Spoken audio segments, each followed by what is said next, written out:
History remembers Joshua as a conqueror. But what if his greatest battle was never against walls, armies, or kings? What if the real war was the one happening inside him, before he ever stepped into the promised land?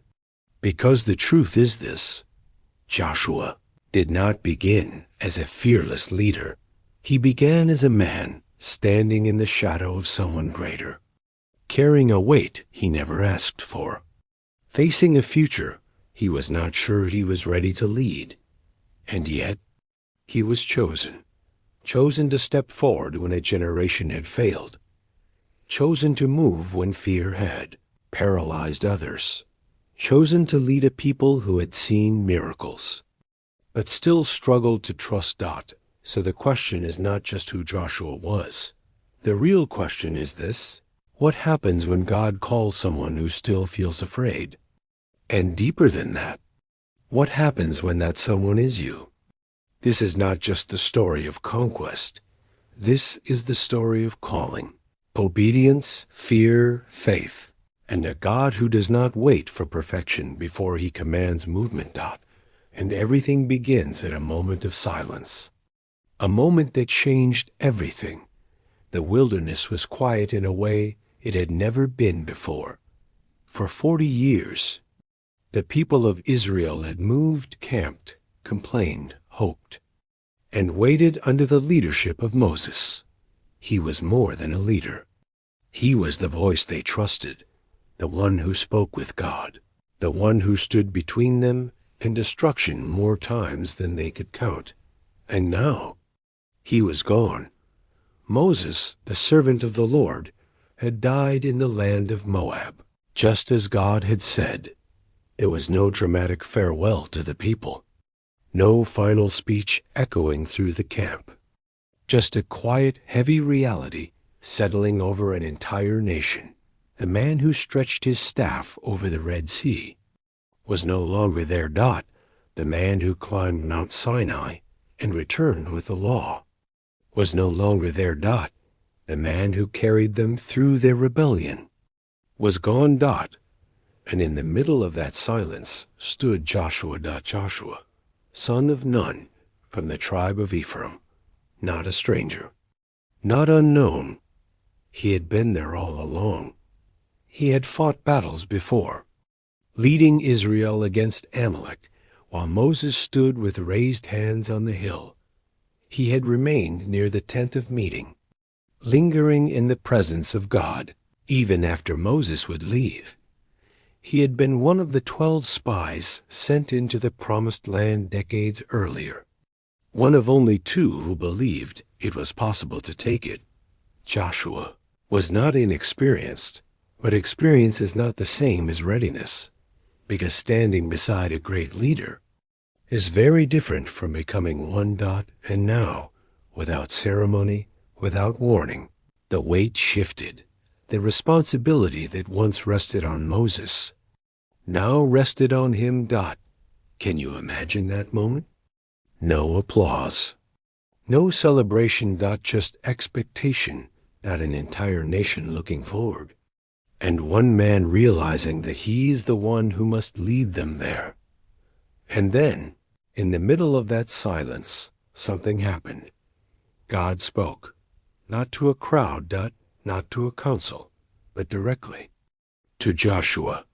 Moses, my servant, is dead. Now therefore arise, go over this Jordan, you and all this people, into the land that I am giving to them. There was no long explanation. No gradual transition. Just a command. Arise. Move. Lead. It is almost unsettling how direct it is, because God does not begin by comforting Joshua's fears. He begins by calling him into action. And then comes the promise: every place that the sole of your foot will tread upon, I have given to you. Not will give. Have given. The land was already promised, but it still had to be walked, still had to be claimed, still had to be faced. And God continues. laying out a reality that is both powerful and intimidating. No man shall be able to stand before you all the days of your life. Just as I was with Moses, so I will be with you. That sounds like reassurance, but think about what it implies. Joshua had seen what it meant for God to be with Moses. He had seen plagues fall on Egypt. He had seen the sea split in two. He had seen fire descend from heaven. To be told that same presence would now be with him was not just comforting. It was overwhelming. Because with that promise comes responsibility. And then the words that would echo through Joshua's life: be strong and courageous. Not once, not twice, but again and again. Be strong and courageous. Why repeat it? Because courage is not automatic. Because fear does not disappear just because a promise is given. Because stepping into God's calling often feels like stepping into something bigger than yourself. And God knew exactly what Joshua was facing: a new land, unknown battles, people who are not always easy to lead. And a legacy that seemed impossible to match. So he speaks again: do not be frightened, and do not be dismayed, for the Lord your God is with you wherever you go.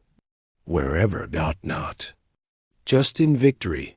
Not just when things make sense, but in uncertainty. In tension. In moments where doubt tries to rise. Joshua was not being called into comfort. He was being called into movement. And movement requires something that goes beyond understanding. It requires trust. The kind of trust that takes a step before the path is clear. And as the voice of God fades from that moment, one thing becomes clear: the story is no longer about what Moses did. It is now about what Joshua will do.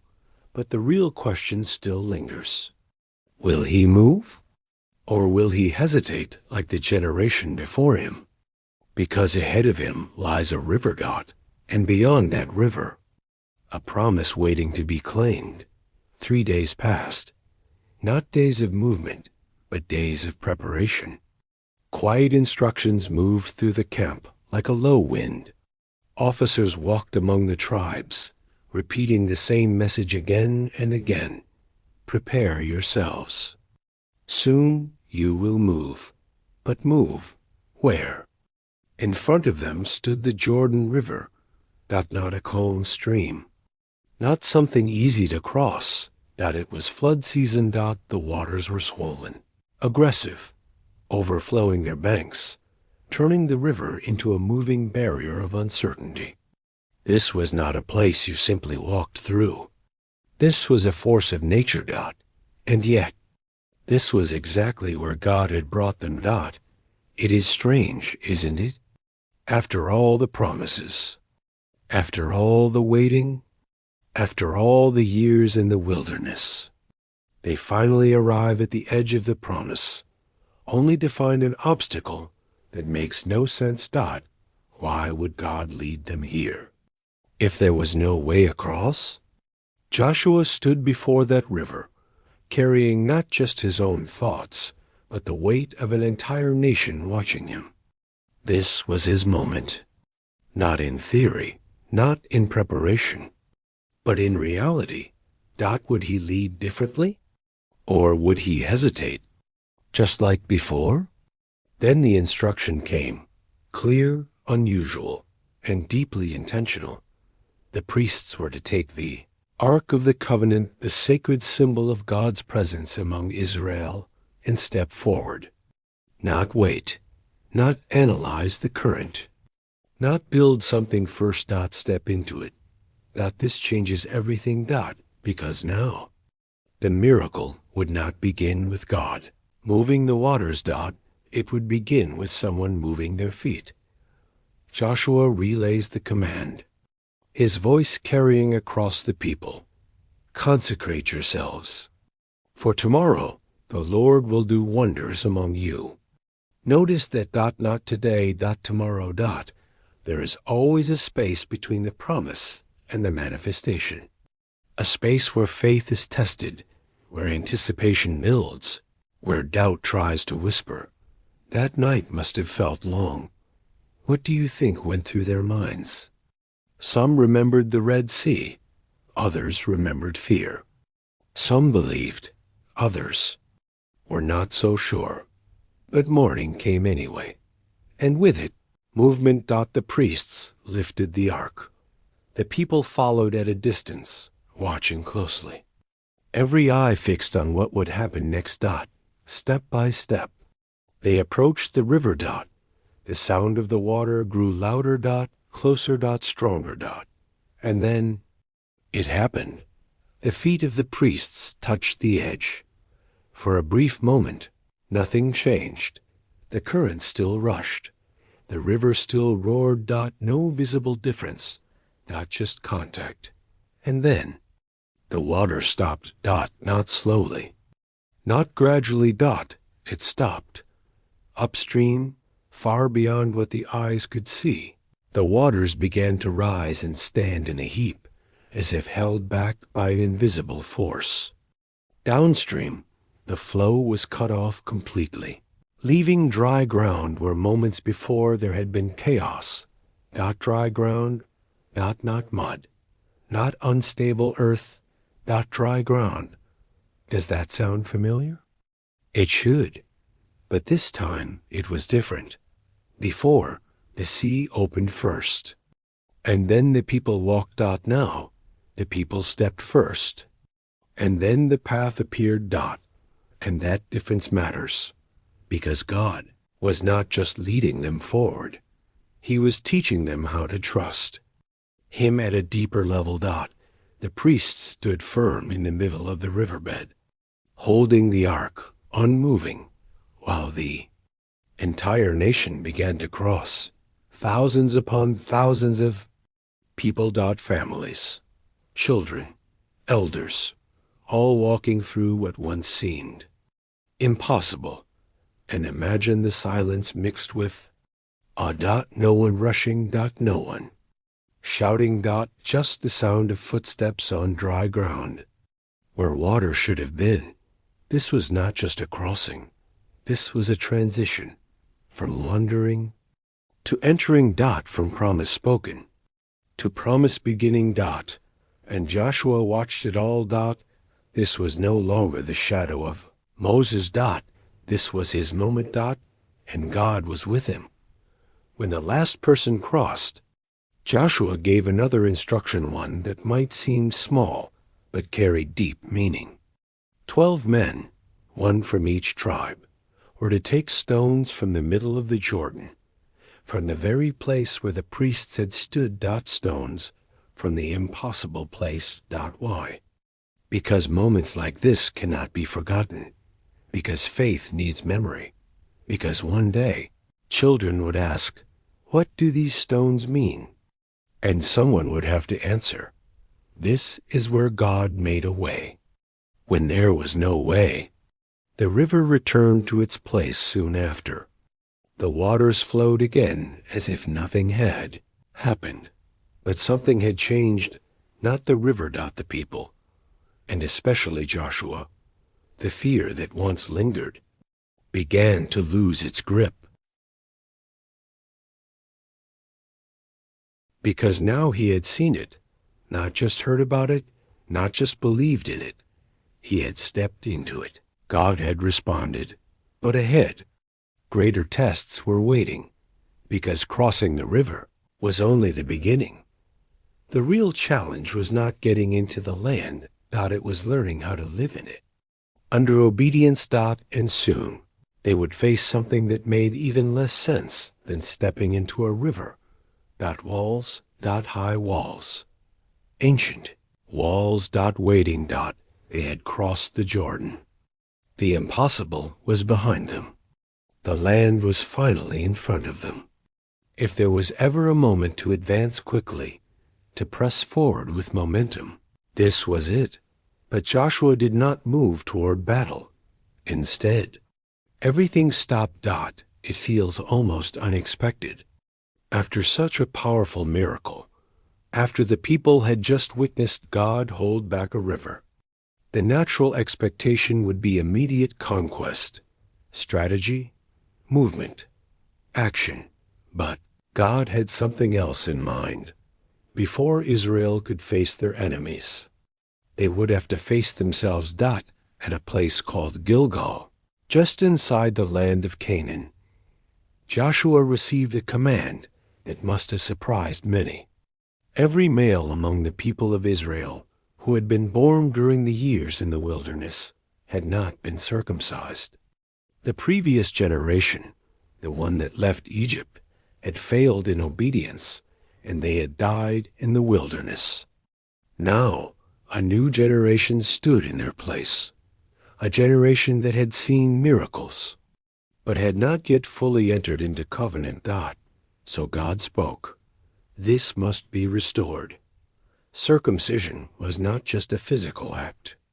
It was a sign, a mark of belonging, a reminder that Israel was not like the nations around them. They were a people set apart, bound to God by covenant. And so, before any sword was raised, before any wall was touched, the people were marked again. It was a vulnerable moment. Think about it. They were in enemy territory now, surrounded by fortified cities, watched by nations who feared them, but who were still strong, still organized, still dangerous. And in that moment, God commands something that temporarily weakens the entire army. No defenses raised. No urgency to fight. Just obedience. It doesn't follow human logic. But then again, this story was never about human logic. Days passed as the people healed. The camp remained still. No battles. No advancement. Just quiet recovery under the open sky of the land they had waited so long to enter. What must the surrounding nations have thought? Israel was right there, exposed, not advancing, not attacking, and yet no one moved against them because something deeper was happening. God was establishing something before the conquest began. Identity. Victory would not come because of strength. It would not come because of numbers. It would not come because of strategy. It would come because of relationship, because of alignment, because of obedience. And then, after the healing, something else took place. For the first time in that land, the people celebrated the Passover. The same remembrance that marked their deliverance from Egypt was now celebrated inside the land of promise. Do you see the weight of that moment? They were no longer looking back at what God did. They were standing inside what God had promised. And the very next day, something changed again. The manna stopped. For 40 years every morning, bread from heaven had sustained them. It appeared without effort, without planting, without harvest. It was daily provision in the wilderness. But now, it was gone. No announcement. No warning. Just gone. Because they were no longer in the wilderness. They were in the land. And in the land, things would be different. They would eat from what was already there. Grain. Produce. Food from a place. They did not build, did not plant, did not prepare. Provision did not disappear. It transformed. Isn't that how God works? He does not always provide the same way, but he always provides. And Joshua watched all of this unfold, step by step. Something was becoming clear. This was not just a military campaign. This was a spiritual process. Every action, every pause, every command was shaping the people into who they needed to be before they could receive what was ahead. And then, one night, something happened that would mark Joshua personally. He was near Jericho, close enough to see it, to feel its presence. The walls stood high, ancient, unshaken. A city built for defense, designed to resist. This was not going to be easy. Joshua was likely thinking, planning, perhaps even wrestling internally. How do you take a city like this? How do you lead people into something that looks impossible again? And then he saw someone, a man, standing before him, with a drawn sword in his hand, not running, not hiding, standing. Joshua approached him, direct, without hesitation, and asked the question that reveals everything about the moment. Are you for us, or for our enemies? It is the kind of question we all ask when facing uncertainty.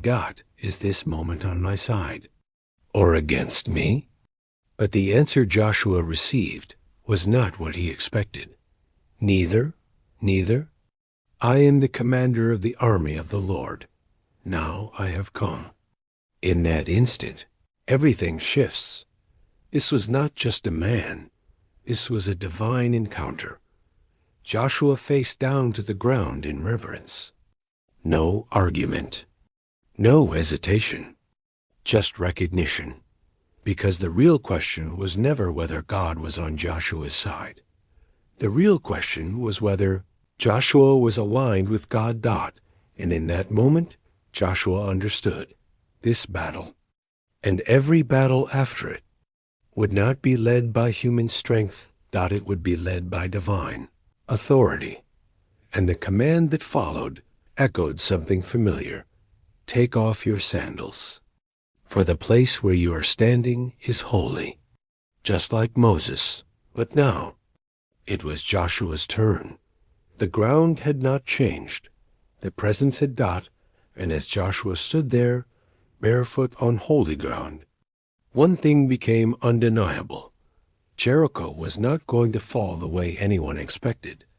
And what was about to happen next would challenge every instinct of war. Jericho stood like a statement. High walls, thick gates, a city built to resist, to endure, to intimidate. It wasn't just a barrier.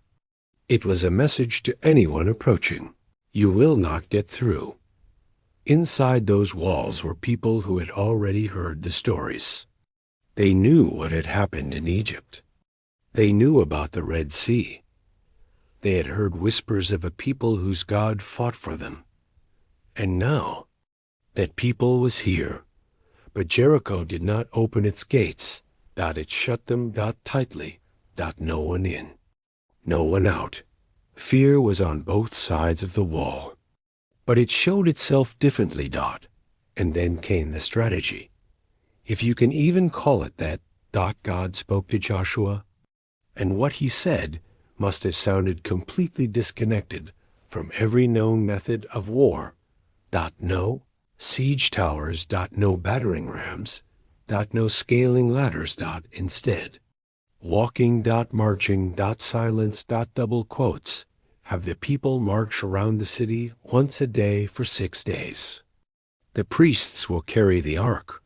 7 priests will carry trumpets made of ram's horns. But the people, they must not shout. Not a word, not a word. Can you imagine telling an army that? No war cry. No intimidation. No sound. Just footsteps. Day 1. They walked around the city. Slowly, quietly. The sound of sandals against the ground. The distant echo of horns. The presence of the ark in the center. And then they returned to camp. No attack. No change. Nothing. Day 2. The same. Day 3. Still nothing. If anyone was watching from the walls. And they were this. Must have looked strange. Maybe even laughable. An army that didn't attack. A people that just walked. What kind of strategy is that? And yet, Joshua did not question it. Why? Because he had already learned something at the Jordan. God does not need to make sense. To be right. Day 4. Day 5. Day 6. The same pattern. The same silence. The same obedience. And this is where the real tension builds, because obedience without immediate results is one of the hardest things to sustain. Nothing had changed. The walls were still standing. The city was still close. There was no visible sign that anything was happening. But something was happening. Not in the walls. In the they. People. Step by step, day by day. They were learning to trust beyond logic. And then came the seventh day. This time, it was different. They woke up early, earlier than before. There was a weight in the air, a sense that something was about to break. Joshua gave new instructions. Today, we march 7 times. 7. The intensity increases. 1 lap. 2. 3. The sun rising higher. The tension growing thicker. 4. 5. 6.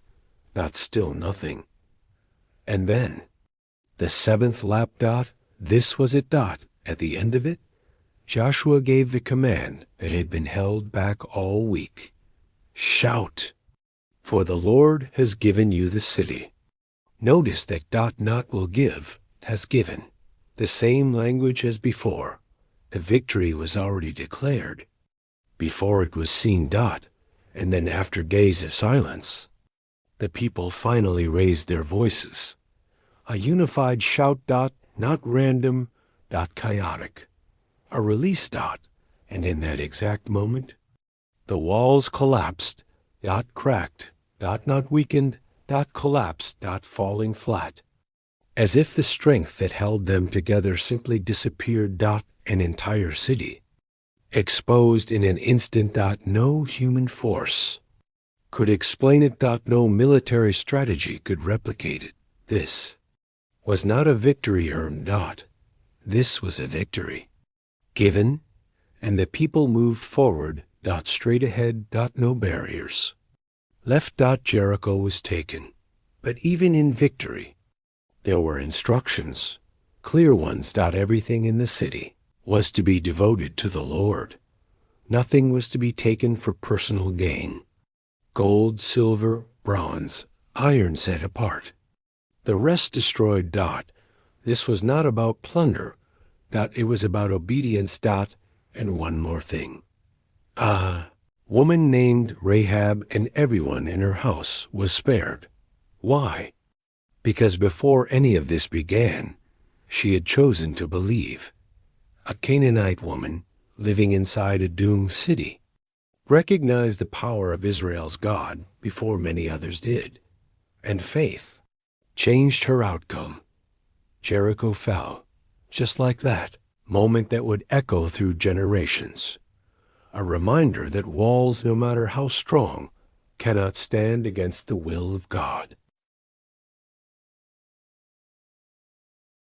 But here is the part that many overlook. The greatest danger does not always come before the victory. Sometimes it comes right after it, because success can create something subtle, confidence, asterisk, and if that confidence shifts, even slightly, away from obedience, the next battle can look very different. And ahead, there was another city, much smaller, much weaker, asterisk, or at least, that's how it seemed.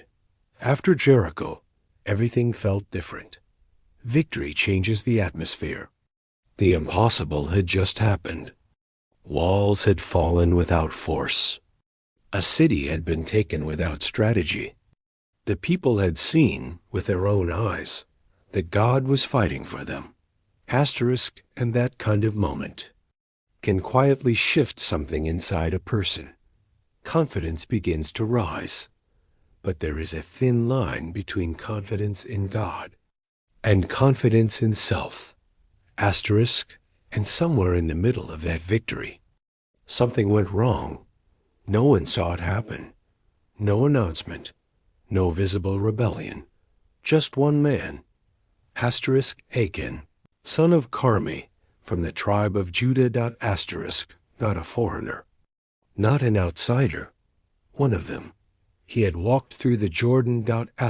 He had circled Jericho. He had shouted when the walls fell.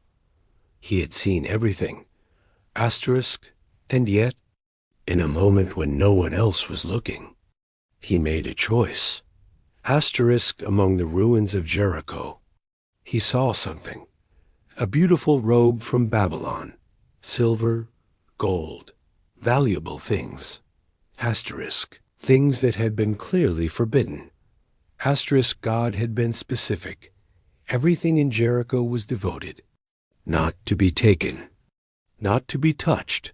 But desire doesn't always listen to instruction. And in that quiet moment, Achan took them. He hid them. Buried beneath his tent. Covered. Invisible, forgotten. At least that's what he thought. And life continued. Camp moved forward. No alarms. No signs. Everything seemed normal, but something had changed. Not outwardly, spiritually, because disobedience, even hidden, has weight. And soon that weight would be felt.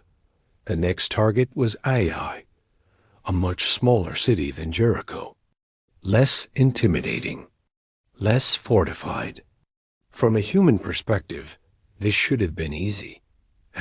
So easy, in fact, that when scouts were sent, their report reflected a new tone. Do not send all the people. Just a few thousand will be enough. This is a small task. Notice the shift. No. Seeking God. No waiting. No instruction. Just. Assumption. We've got this. Joshua listened, and the people moved. About 3,000. Men went up to attack Ai, and then something no one expected happened. They were defeated, not just pushed back. Defeated. The men of Ai struck them down, chased them, and killed 36 of them. 36 lives lost. In what was supposed to be an easy victory, the army fled, confidence shattered, fear returned, and suddenly everything felt uncertain again. The same people who had just seen walls fall were now running. Why? That is the question that filled the air. Joshua fell face down before the ark of the Lord, tearing his clothes in grief. The elders did the same, dust on their heads, silence heavy around them.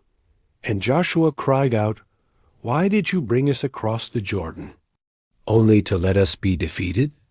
It is an honest question, a raw one, but it reveals something important. Joshua didn't yet see the real problem. From his perspective, this didn't make sense. God had been with them. God had given victory. So why the defeat? But God's response cuts straight through the confusion. Israel has sinned. Not, they were outnumbered. Not, they lacked strategy. Not, they weren't strong enough. Israel has sinned. One man's hidden decision had affected an entire nation.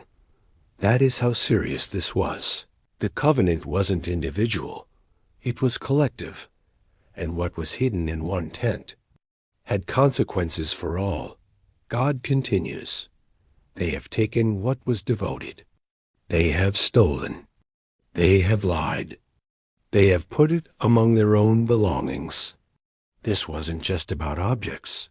It was about trust, about obedience, about alignment. And now, that alignment was broken.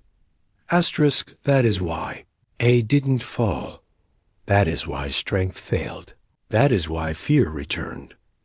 Asterisk, because God was not going to move forward with them, while something hidden remained unresolved. And then comes the instruction: consecrate the people. Tomorrow I will reveal it. The process begins, tribe by tribe, family by family, household by household, closer, closer, asterisk, until finally it lands on Achan. Asterisk, can you imagine that moment? Standing there, knowing, feeling the weight of what was hidden now rising to the surface. There was no escape, no more hiding, and when Joshua speaks, there is no anger in his words, just clarity. Asterisk, my son, give glory to the Lord. Tell me what you have done. And Achan answers, no denial, no excuse. I saw, I desired, I took, I hid. That's how it happens. It always starts with seeing, then desire, then action, then hiding. The items are found exactly where he said, buried, hidden, beneath the surface, but now exposed. And the consequence was severe. Asterisk, because this was not just a personal mistake. It was a breach of covenant at a critical moment. Achan and everything connected to that sin were removed. Asterisk, the weight lifted. Asterisk, the hidden thing brought into the light. Asterisk, and only then something shifted again, because God does not ignore disobedience, but he also does not abandon his people when they return to alignment. Asterisk, and now, with everything exposed, asterisk, with everything corrected, the question remained, would they approach the next battle differently? Because AI was still there, but this time, asterisk, it would not be the same. This time, everything began differently. Asterisk, after the silence of exposure, after the weight of hidden sin had been dealt with, the camp of Israel was no longer the same. There was no rush now, no assumption of strength, no confidence in numbers. There was something quieter and more serious, dependence. And God spoke again. Asterisk, but this time, the instruction to Joshua was not correction. It was direction. Asterisk, do not be afraid. Do not be discouraged. Take the whole army and go up to Ai, for I have delivered into your hands the king of Ai, his people, his city, and his land. Notice the difference. Before, they went in assumption. Now they go in promise. Before, they relied on human assessment. Now they rely on divine instruction. But even with confidence restored, God gives Joshua a strategy that looks completely different from Jericho. Asterisk, there would be no silence this time. Asterisk, no marching without action. No waiting for walls to fall. This battle would involve movement, planning, and coordination. Asterisk, because God does not work in repetition. He works in obedience. Joshua sets an ambush behind the city. Asterisk, a group of warriors is hidden on the west side, out of sight, waiting for a signal. The main army approaches from the front. This time, A sees them coming. Asterisk, and the king of Ai responds. Quickly, confidently, like before. Asterisk, he opens the gates and sends his men out to chase Israel into the open field, and it looks familiar, almost like the first battle. Asterisk, but this time, something is different. Israel begins to retreat, just as planned. Asterisk, they run, as if afraid, as if defeated, and Ai pursues them farther and farther away from the city. Asterisk, away from protection, away from safety, away from the gates that once secured them. Asterisk, and then Joshua raises his javelin. It is the signal. Behind the city, the ambush rises. Asterisk, the hidden warriors enter Ai, while its defenses are empty. They take the city quickly, setting it on fire. Smoke rises, dark against the sky. Asterisk, and at that exact moment, the men of Ai turn around, and they see it. Their city? Burning. But it is too late. Israel is no longer retreating. Asterisk, they are now advancing from both sides. Asterisk, trapped between two forces. No escape. No defense. No reversal. The battle shifts in an instant. Asterisk, what looked like weakness was actually strategy.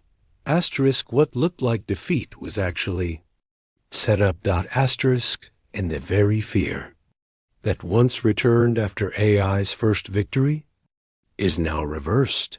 Asterisk, because this time Israel is not moving in presumption. They are moving in obedience. And Ai falls completely. The king is captured. The city is destroyed. Asterisk, but this time there is no hidden sin, no breach in the covenant, no weight beneath the surface. And that makes all the difference. After the battle, Joshua does something important. He does not simply move on. He builds an altar. He writes the law of Moses on stones. He reminds the people of what governs their identity. Asterisk, not victories, not numbers, not strategies, but covenant, because Israel is not just a nation winning battles. Asterisk, they are a people walking under instruction. Asterisk, and every victory is meant to point back to the one who gave it. Asterisk, but even in moments of restoration, something deeper is being revealed. The land is not just being conquered, it is being tested, not only militarily, but spiritually. Asterisk, and as the story continues, Joshua will face something unexpected. Asterisk, not an enemy from outside, but a deception from those who seem far away, and not everything will be what it appears. Asterisk, after the victories over Jericho and Ai, the reputation of Israel spread quickly across the land. Kings began to fear. Cities began to prepare. Some chose to fight.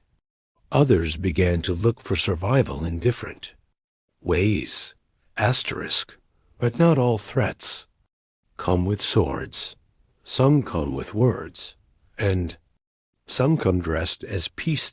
Asterisk, among the Amorim, inhabitants of Canaan, was a group called the Gibeonites. They were nearby nations, aware that they could not stand against Israel if they faced them directly. So they chose a different path. They chose deception. They sent messengers to Joshua and the leaders of Israel. These men did not come like warriors. They came like travelers. Their clothes were worn. Their sandals were old and cracked. Their bread was dry and moldy. Their wineskins looked exhausted, as if they had traveled from a distant land, and they spoke carefully. "We have come from a very far country. We have heard of your God. We have heard of your victories. We desire peace with you." Asterisk, it sounded right. It sounded respectful. It sounded safe. And this is where the danger lies, because they never asked one question. Asterisk, they never sought the Lord. Asterisk, Joshua and the leaders looked at the evidence. They saw the appearance. They listened to the story. And they made a decision based on what they could see and hear. They made a covenant with them. Peace was established. Asterisk. An oath was sworn. Asterisk, but only after the agreement was made did the truth come out.